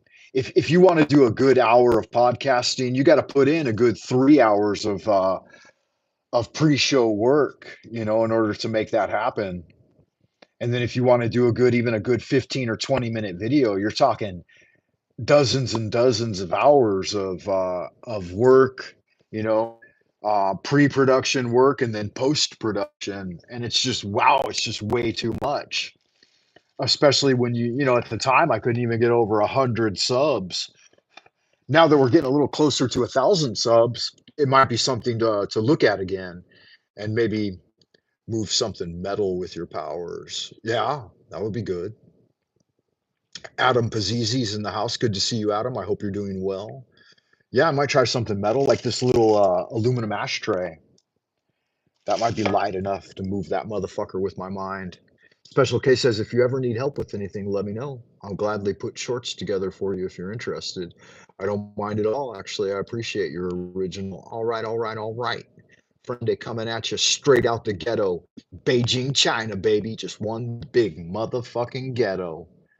Frank, I'm still Sud. Okay, good to see you. Good to see you, Gabby Gabs, a lot. I appreciate you being there. If I need you, I'll ask for you by name. Until then, just keep that dunce cap on. Keep sitting in the corner. Nose in the corner, Gabby Gabs, a lot.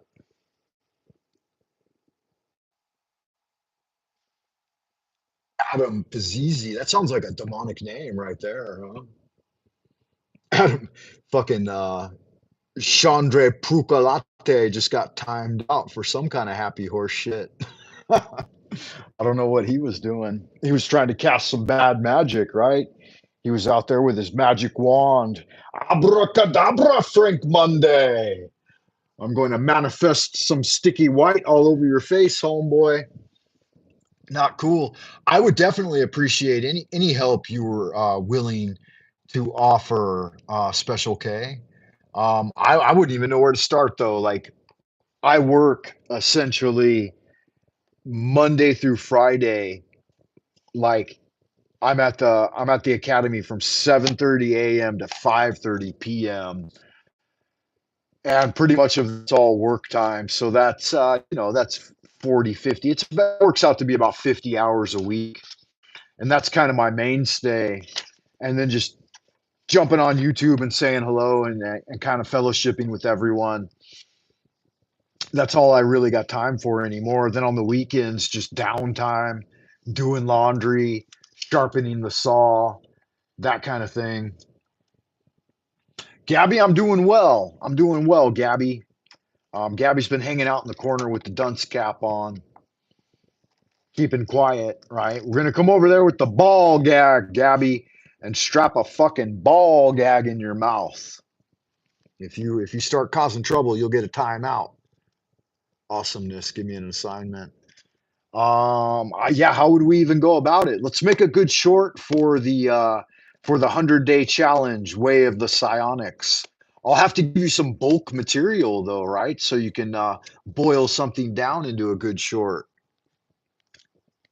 Holy cows, yeah, do good magic. Maybe we'll roll in with the intro, just a basic intro. All right, all right, all right. Frank Monday coming at you with another challenge. And then yeah, I don't know, some of my catchphrases. Talk about the 100-day challenge a little bit. It's got to be snappy, snappy and happy and yippee yappy. And then direct people over to the buy me a coffee /Frank Monday, right? I'm not a criminal. I'm not a grifter because everything's free over there. You know, a one-time coffee donation will get you a lifetime membership at the coffee page. So it's not a big deal. I haven't sent out an email on that in a while either. I'm probably going to do that. That sounds good. I have your Dreamland. I say the highlighted and went over the screenshot. Would I go off on the content that you were speaking of? Hell, anything you want. If you do something a little honorific, I would be more than happy to post it on my channel. Um, we can't work out any type of financial agreement or obligation though until I get this channel monetized. I swore to myself that I would put all of the elbow grease and effort into growing a YouTube channel, but I would never actual sink like real coin or real money into it until it started paying a return. And so in the early days, like, yeah. I'm not being cheap. I'm just saying, it takes, but I would definitely be willing to start putting money into it if the YouTube channel ever generates any money, but I'm definitely not going to finance it to a large extent. Yeah, I hope Gabby's being a good boy. You stay in the fucking. Nobody took your ball gag off, Gabby. We've got you hoodwinked, right? Imagine Gabby in a dirty diaper, sitting on a little stool in the corner, right? Pacifier in their mouth, a rattle in one hand, a dunce cap, and a hoodwink on. And then Lady Paranorma is in her 6-inch stilettos in a micro mini skirt, black leather with fishnet stockings, and a beautiful velvet corset, right? And silk gloves. And she's sporting a cat of nine tails. And every time Gabby runs his mouth, whap, she slaps him across the back with that cat of nine tails and yells at him, "Shut your mouth, you little rat." Russian Lad's in the house. What's up, Russian Lad? Good to see you, man. We got a good looking group of people out in the ideas room tonight. Bunch of sexy, fucking good looking people. Russian Lad's here. Special K, Lady Paranorma, Sal Smith. Before you know it, man, this is gonna be old school hoodie shit, man. Bunch of folks showing up. Yeah, Lady Paranorma's got her fishnets on, her fucking thigh high leather boots, 6-inch stiletto, wearing a velveteen corset with a push-up bra on the front, right? Silky fucking uh bicep tie gloves, probably a nice choker with a one of those little porcelain or fishbone whalebone, a scrimshaw. A scrimshaw. What is that? What is a portrait called? I forget what those scrimshaw portraits are called. I'll think of it. It'll come to me. She's got her hair loose, right? Maybe tied up with a bow. She's got that cat o' nine tails. Whack! Smacking old Gabby Gabs-a-lot across the ass. Line up the back hosiery. Yeah, no fishnets. You're right. You're right. Fitted. Line up the back hosiery. Ooh, the black and red ones. Like like who's that really good adult filmmaker? What's her name? Tanya Hyde. Is that her name? Um, Harmony. Harmony Video, right? That style. And let's see, what is Russian Lad saying? Yeah. And she's fucking lashing out with that whip. A cameo, yes, a scrimshaw cameo at her throat on a choker. Yeah, stroke that thumb, everyone. Good motherfucking magic. Make sure you touch it, tickle it, poke at it, rub it, caress it. Right? Little titty twister right on the end of that fucking thumb button, on that like button. Yeah, witch boots, black satin gloves. There you go. You guys know it better than me. All I've got is fantasy. You guys have the real experience.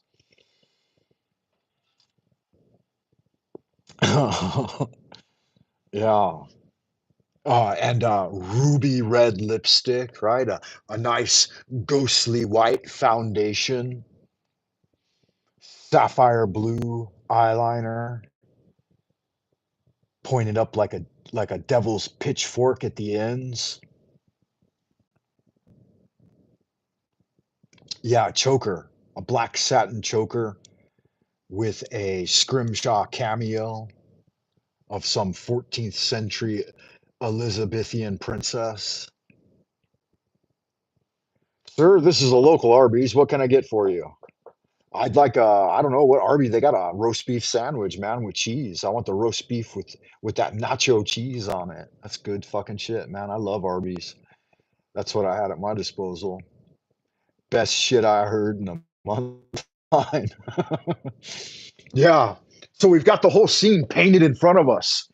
Gabby Gabslot has been a bad boy, right? He's got his arms tied behind his back, a ball gag, a dunce cap, right? A dirty little diaper, feet lashed to a stool, straight faced in the corner, with dummy written on his back.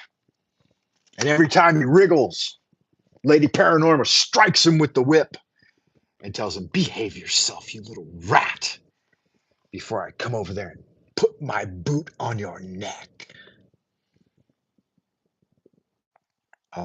Yeah, good stuff. Hardwood floors too, right? There's gas lamps burning in the room, and old grandfather clock out in the hallway, tick tick tick tocking away the time.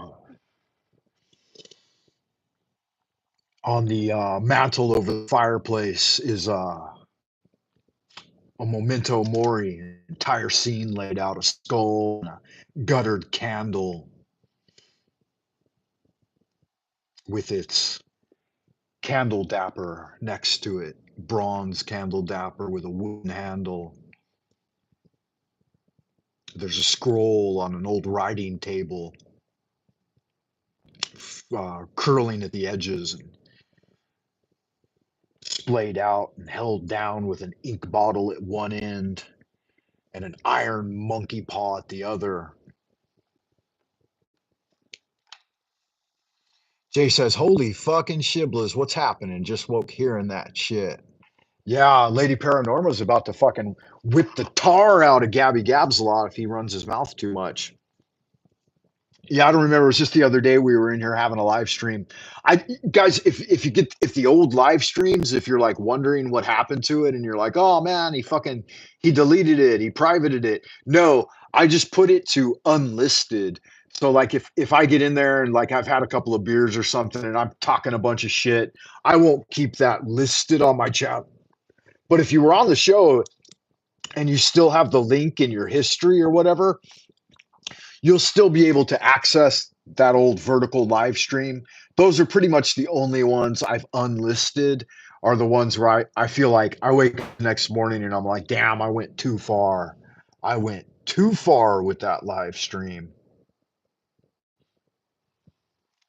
Yeah, you're being too kind, Special K. And I'm at the end of my day, man. My mind is freshest in the morning, and I use all of my best energy for my job, for my career. So this is just the end of the day. I'm tapering out. What time is it anyway? Wow, it's 8:12 p.m. already. Crazy thing is, guys, I still got to do a little more work, and then I got to get to bed early. I probably have to. I probably should take a shower or two before I crash. So I've got to roll here in a few minutes. If you guys have any other pressing concerns, you got to catch Frank Monday on a live. Yeah, you do for sure. For sure. Monday with Frank Monday. That's right. In the future, every Monday with Frank Monday. I used to have a dance class on Monday nights, and I called it Monday Night Swing. Look up some of the old Frank Monday, Monday Night Swing. You'll see what it was like 10 years ago here in Beijing before the big lockdown. I stopped doing my swing dance during COVID, and it's been 5 years now, man, and I haven't started it back up. I thought I'd start right back up after COVID, but they kept us in lockdown for like 8 months, man. I couldn't even leave my fucking apartment complex for like 8 months. I'm still frothing milk, but namaste, and I mean that from the heart. They said, how about Monday night tap? Yeah, I used to do a Monday night swing. I'm not any good at tap dancing, but I know basic West Coast, East Coast, jitterbug, Lindy Hop, Charleston, all that stuff. I used to really like the Lindy Hop and the acrobatics involved, but I don't think I'd go back into the acrobatics now. I think I'd just chill, do some basic swing, ballroom swing. I think I probably will start up another swing class in the future, but it's just going to be chill, ballroom swing.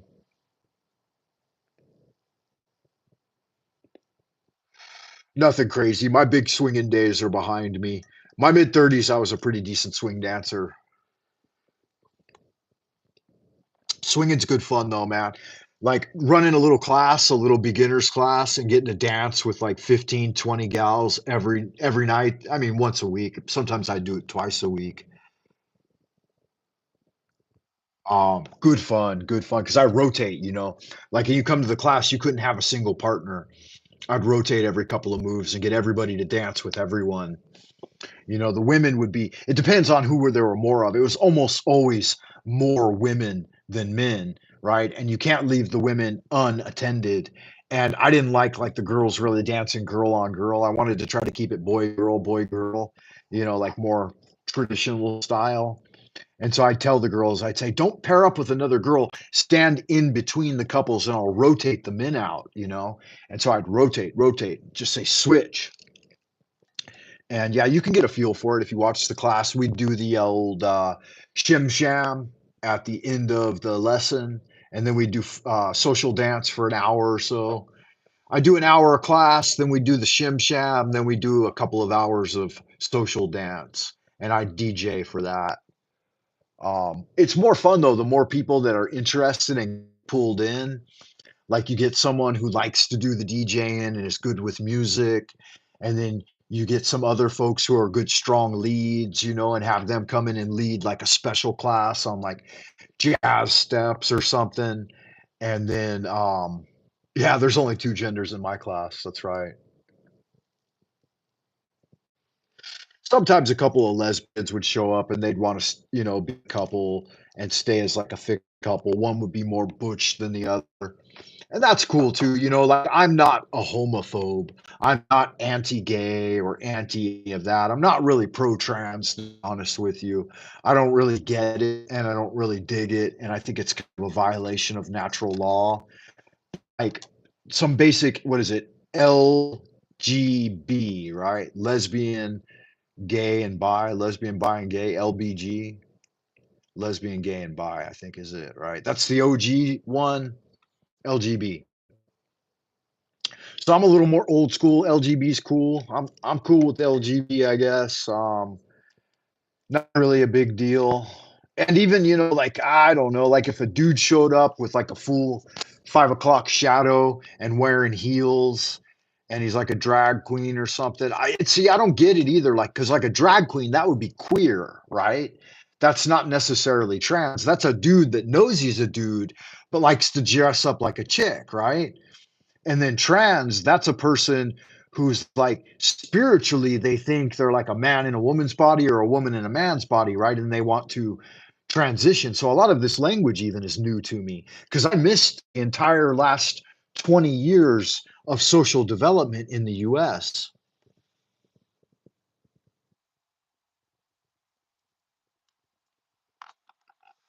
Yeah, I'm glad I caught you live too, Special K. It's good to have you in the ideas room. I appreciate you being here. Much gratitude. And it's good to see Lady Paranorma as well. And Princess Schadenfreude and Russian Lad. Good to see you again, Russian Lad. Man, it's been a long motherfucking time since I've seen Russian Lad up in this motherfucker. And Axe Rat Blood was here for a moment. Um, Sal Smith was tuning in at the early end of the show. Gabby Gabsalot got tied up and ball gabbed, stuck in the corner with a fucking dunce cap on. And he got some special attention from Lady Paranorma. She been fucking dealing out the lashes to him, and he deserves it. Every goddamn lash that he got, he deserved, I'm sure. I feel like the extras are too extra in the LGB. I tend to agree with that too. You should be glad you missed it, Jay said. All the LGBTQZ XYZ, right? Isn't it LGBTQXYZ? I don't know, man. It's way beyond me now.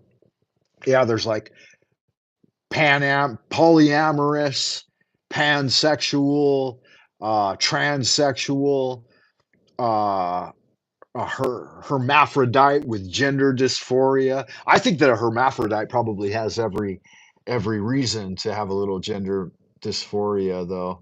Best fucking storyteller, have my undivided attention.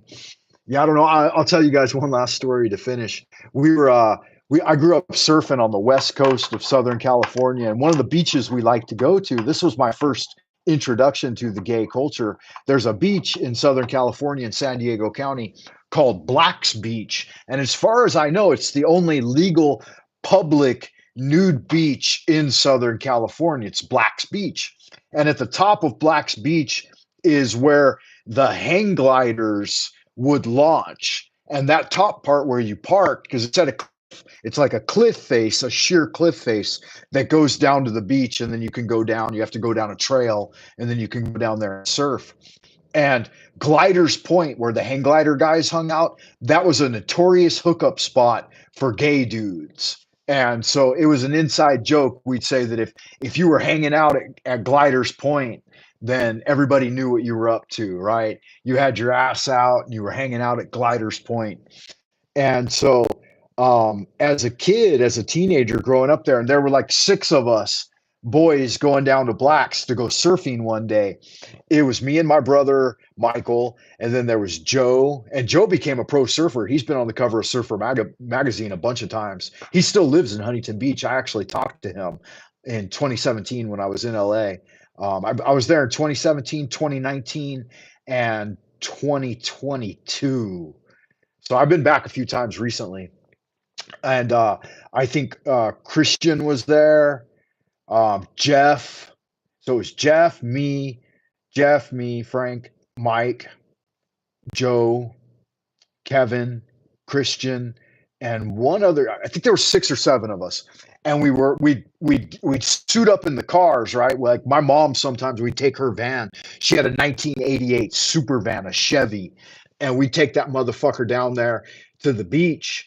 And the oldest dude would drive usually, and we'd all get our surfboards out. We'd have them strapped to the top, some of them stuffed in the van, and we put on our wetsuits. I like to wear booties too because I didn't like walking on the rocks. But most of these dudes would just wear flow hose, and we'd head down the trail from Gliders Point down to the beach because it had the best wave in San Diego County is at Black's Beach. It's like a mile-long break. That motherfucker breaks for like 60 seconds. And that's the longest riding wave you can get in Southern California.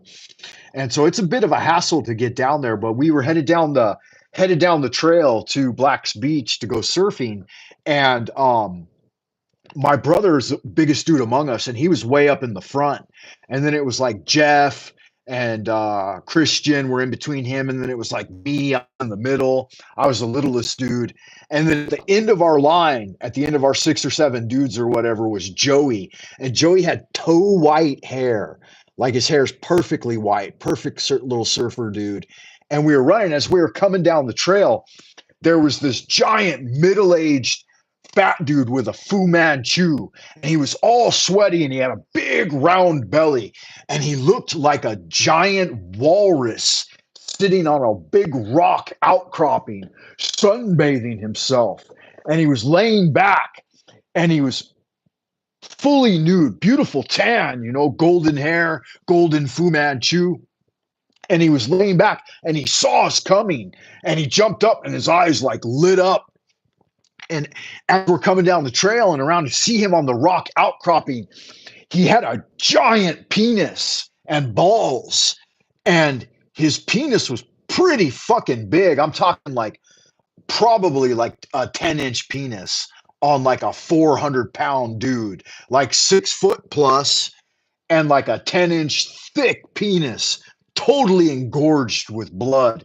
And he sees us, and he jumps like he's still laying back, wallowing on the rock, like bathing himself like an overstuffed, obese walrus with his Fu Manchu. And he jumps up at the side of us, and he says, "Surfer boys, I see you." And we're like running, and he grabs his giant heart on, and he's stroking it.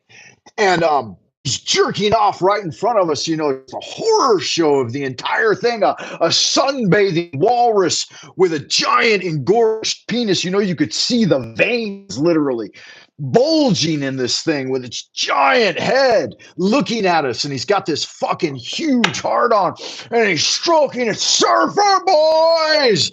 And he's yelling at the top of his lungs. And we're running as fast as we can. So the trail goes like right under the fucking outcropping that he's bathing himself on in the sun. And he starts yelling, "I'm gonna shoot! I'm gonna shoot!" And like, oh my God, we gotta fucking run. So we're beating feet, right? And my brother makes it past him, right? "Oh, I'm coming. And I'm like, oh, I'm fucking scared to death. This guy's gonna shoot a big fucking load right on top of me. And Christian makes it past him, and I'm running, beating feet. And even though I'm the smallest dude among all these guys, like I'm faster than fucking anyone, man. I was flying down that trail. And everybody, like as soon as I made it past him, I think like Kevin or Jeff was right behind me, and he starts just fucking orgasming everywhere. He grabs his huge penis, and he's yelling, "I'm shooting! I'm coming!"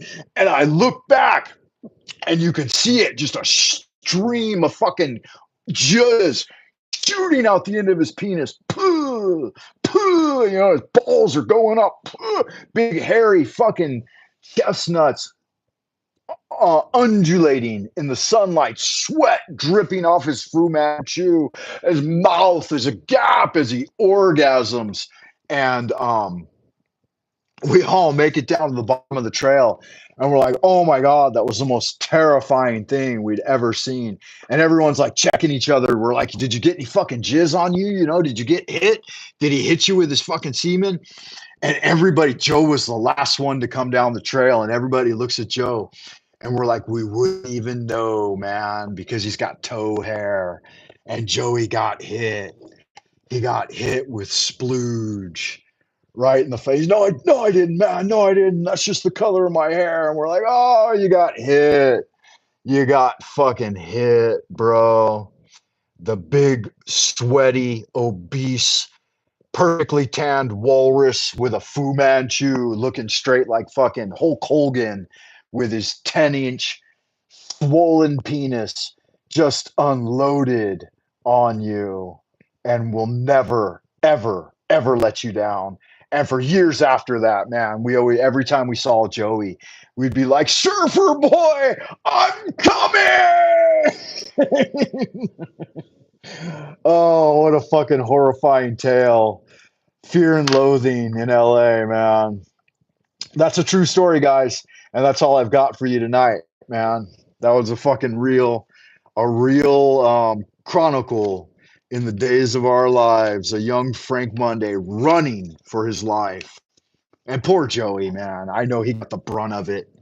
He got the brunt of that jizz. And that was my first introduction to the homosexual culture in Southern California, man. You can't make shit up. You can't make shit like that up, man. Only real life. Nothing, nothing is more horrifying than the daily torture of the commonplace. And so you guys remember that, surfer boy. I'm gonna shoot. Special says, "Come on again." Oh my God, that's how they surf the lube. Yeah, that's right. Sex wax. It's the best for your stick. Mr. Zog's sex wax. Yeah, sad. He's going to slip right off his surfboard after that. Poor Joey, huh? I'd tell you his last name, but that wouldn't be cool. Like he's a married dude. I think he's got like 4 kids now or something. And to torture him with that story from the past, that story'd probably end up in Surfer Magazine or something because he's like a legit. I think he went into carpentry. I think he ended up getting his license in carpentry and becoming like a carpenter, but he's still living in Huntington Beach and he's still fucking surfing every day. And he looks just like he did back then. He's still got toe white hair. Like I said, he's been on the cover of Surfer Magazine. Um, he's still getting it, man. He's still getting it. Maybe because he got christened. He got baptized in the spirit of the Lord. I think he's the only one that like stuck with it until now. That's actually like still surfing routinely and like actually did pretty good with it. Because most people give up. Fuck surfing. It's a hassle. You got to go down to the beach. You got to get dirty. You got to own a surfboard. But if you're gonna do it, man, just move to the beach and live there. I guess that's the way to get it done. That's what that shows right there. All right, y'all, good looking, sexy people. I appreciate you stopping by and tuning in for a couple of hours.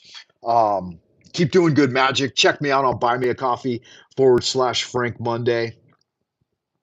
And keep on keeping on, y'all sexy motherfuckers. Take care of yourself. Keep doing good magic. I look forward to seeing you in the next couple of the days and launching the 100-day challenge, Pathways of Psionics, and learning some magic together because that's what I'm all about. And I will finish with a prayer as we sign off. Heaven and earth are the spontaneous manifestations of the subtle, wondrous universal law. As the original oneness expresses itself, gross and subtle energies become distinctly divided. Our bodily caves are brightly illuminated by the mysterious light from the 3 Dantian bridge points leading to immortality. The powerful spirits of the 8 directions can join our being with the true origin of life. By the absolute order of the divine Ling Bao in the highest 9th heaven, send the positive energies of Chen Luo, Dana, Dunkan, and Tai Xuan to destroy our spiritual obstacles and debilitate any evil influence. The evil demon king, Mo Hong, is chained to stand as our guard and servant. The negative atmosphere has been dispersed, leaving only the positive energy. The Chi of Tao is everlasting, so it is commanded and confirmed. So mote it be. Amen. Alrighty, guys, make sure you hit the thumbs up, like and subscribe, all that happy horseshit. Keep doing your adorations to Abraxas into the abodes of the future. Carpe diem, and until next time, ad astra prospera, as we wander into the abodes of the future. Do good magic. Bye for now, guys.